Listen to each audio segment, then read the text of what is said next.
There's a bigger dream waiting for you, just waiting for you to step into it.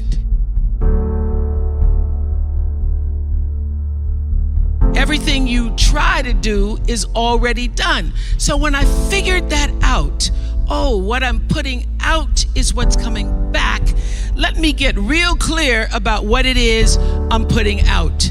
Real clear. So I read a book about 1989 called Seed of the Soul. And in that book, Gary Zukav talked about the laws of karma, of the laws of cause and effect, the third law of motion. And in that book, he talked about how your intention is always one with the law. Meaning, before you even think about a thing, you have an intention for the thing. And that the intention is going to determine the outcome. That's why the same people can go to the same church service and somebody walk down the aisle just to be seen to put some money in the church, and somebody else who just goes and just has a little bit to offer. The intention with which you give, the intention with which you serve determines the outcome. So when I figured that out, I went, whoa.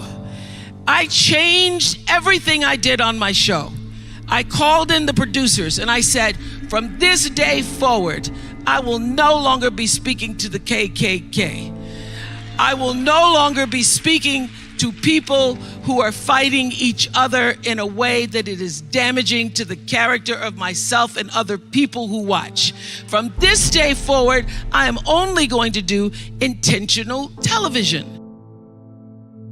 So it is my intention to fulfill the dream of the Creator. It is my intention to live to the highest calling and be pressed to the mark of the highest calling that I have come to do. And when you can ask the Creator, ask that which made you you, what is your dream for me? I guarantee you, instead of you trying to define the dream, what is your dream for me? If you're able to lean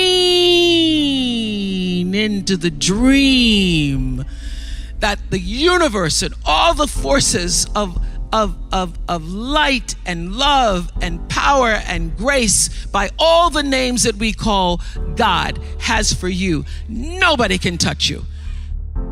Every single day, I would have a pre-show meeting and have the producers come in and state to me, what is your intention?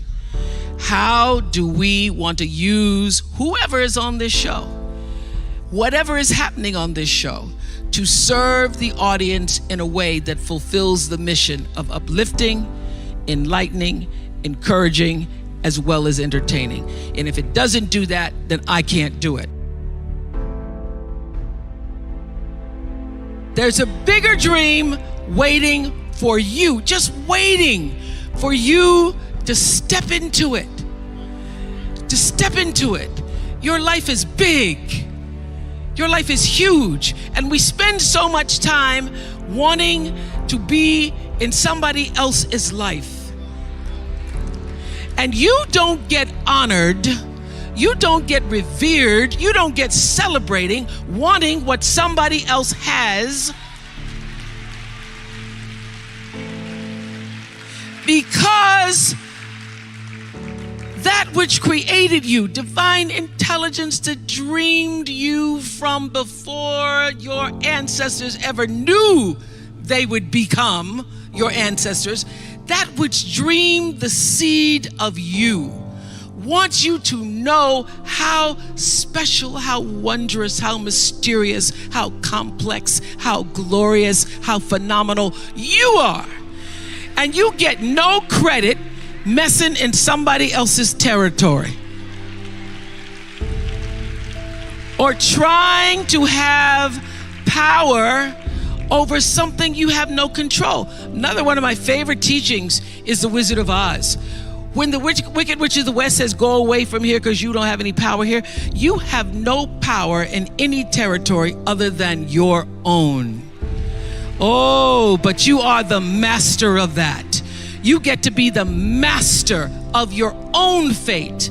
You get to be the captain of your own soul. And if you just manage that, if you just took care of your territory, oh, the glorious, glorious, glorious, wondrous opportunities and possibilities that are waiting for you. So the question is, what are you resisting? What are you pushing against? What are you not allowing? What are you blocking because you have this idea of who and what you're supposed to be, instead of leaning into the dream that's already been created and waiting for you. It's waiting for you. And the second, it's an instant thing. It's a shift in the way you see yourself and the power from which you have come. I went through some tough times after I left the Oprah show. I made a conscious decision that when I felt I had said all that I could say and the audience had heard it, that I would move on and that I would not spend my life regretting or trying to hold on to what used to be or hold on to what I had. So I dreamed this dream of starting a network. And in the beginning, it was a struggle. It was a struggle because honest to goodness, I did not know what I was doing. I was trying to figure it out. I thought that the Oprah show audience would follow us to OWN, and then I realized y'all didn't have cable.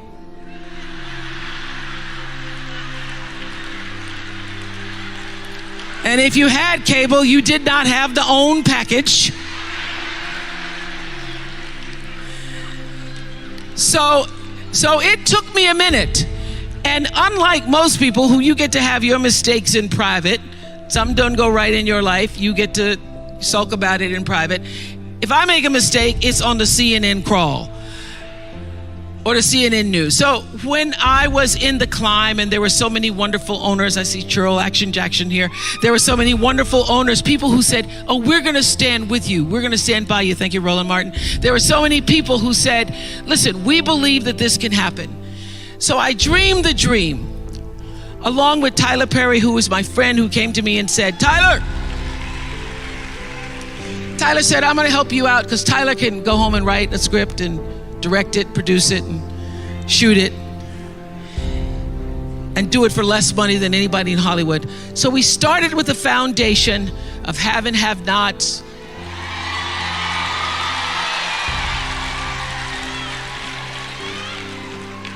If loving you is wrong, love thy neighbor, Mama Hattie. And then I started to dream another dream about scripted television, because in the beginning I was told you couldn't do it. You couldn't do it, didn't have enough money to do it.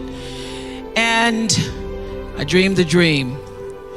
I read Proverbs 11:28 that says, those who trust in their riches will fall, but the righteous will rise and thrive like a green leaf.